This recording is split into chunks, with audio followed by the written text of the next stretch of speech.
Hello everybody, my name is Rachel and welcome to a very brief weekly wrap-up. I was gonna have more time to do this, but then all my neighbors woke up and put their dogs outside and they've got their lawnmowers out and it's gonna be very noisy. You can probably hear things in the background now and I just can't deal with it. So, what I read this past week. I had a really good reading week, all things considered. I thought I wouldn't be reading as much while I'm doing Vita, but so far that hasn't happened. The first thing is Orbital Cloud by Taiyo Fuji. I'm not going to be talking about this in any depth here because I'm going to have a review out on it this coming week. Yay. This coming week is gonna be all reviews, actually. I love this. It was so fun to read. It does have a couple of problems, but overall it was just so good that I didn't care that it had some weaknesses. The other book that I'm not going to talk about very much here is Nova Swing by M. John Harrison. This is the second book in the Empty Space trilogy and it's one of the Arthur C. Clarke Award winners. I finished this last night. I just sat myself down and said, you have to finish this book. I want to like the series, but I think it is rubbing me the wrong way, and the characters in this second one were so sad. They were just sad, depressing, broken, and sometimes empty people, and it left me feeling very upset, almost depressed myself. I also think that Nova Swing didn't have the right kind of plot or atmosphere for me. It's not a lot happens in it. It's a very vague feeling to me, and it just didn't work out so well. I'll talk about this in some more detail when I do my Clarke Award winners wrap up near the end of the month. I also finished the third volume of Descender. This one is called Singularities and it's by Jeff Lemire and Dustin Nguyen. I really love Descender. The artwork continues to be amazing. There were more panels and spreads in this that I just stared at and went, oh, that's so cool. How do you do that with watercolors? I did enjoy this volume, though I was initially surprised that it was all backstories. I hadn't known that it was going to be backstories. So it feels like a timeout from the regular story, just taking a break to look at each of the characters in turn and see where they were at certain points in time and how they got to where we are in the story, which helps to flesh out some characters and answers some questions about how people met each other or how they ended up in certain places. But I will be very interested to get to volume 4 and pick up the storyline once again. So it continues to be beautiful, it continues to be pretty well written, and I don't have much more to say about it than that. The final book is All Is Fair by Emma Newman. This is the third book in her Split World series, which is kind of urban fantasy. I buddy read this and actually the first two books with Maya, and I think we maybe have come to the same conclusion that these stories are okay, but we're probably not going to continue with books 4 and 5.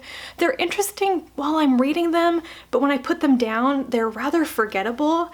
And I have to say, there's at least one major character in here that I hate, and reading about him just sends me into little fits of rage.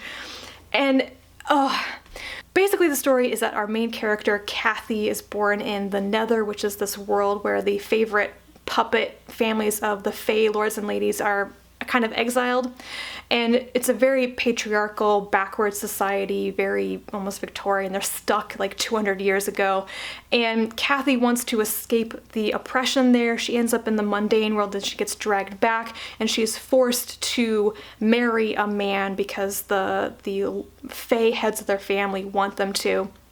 And in this book, she decides that she wants to stay in the Nether to fight for women's rights. And she's also married to William at this point.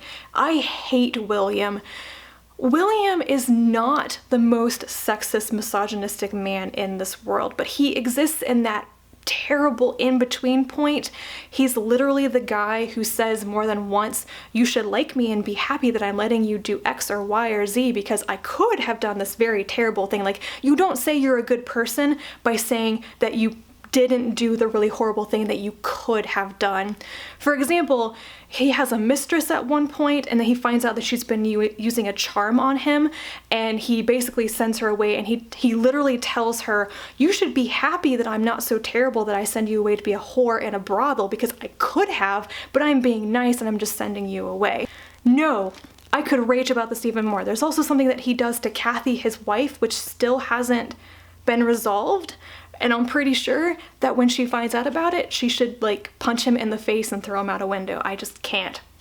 Anyway, you can see I get really upset while I'm talking about him. I don't like his story, and I really think that the series is moving towards a justification for them to be together, like how they will eventually fall in love even though they did not want to marry each other in the first place. And now there's been some pretty non-consensual stuff going on in their relationship. I don't like it. I don't like it. So right now this entire series is just hovering around the 3 stars, it's okay point, and I don't think that's enough to really push me to read the other books. On the other hand, Emma Newman has become a much better writer, I'm sure, in that time. She has a pretty significant break between books 3 and 4, and she wrote Planetfall and After Atlas in that time, which I was so impressed by. So this may be, if they ever appear in my library, I will try reading more in the series, but probably not. That is it for my reading this past week. I need to go out and work in the garden now while it's still a beautiful day. I'm hoping it doesn't rain again like tonight. It's very, very wet outside still. So thank you guys so much for watching. I hope you have a wonderful week, and I will talk to you again tomorrow. Bye.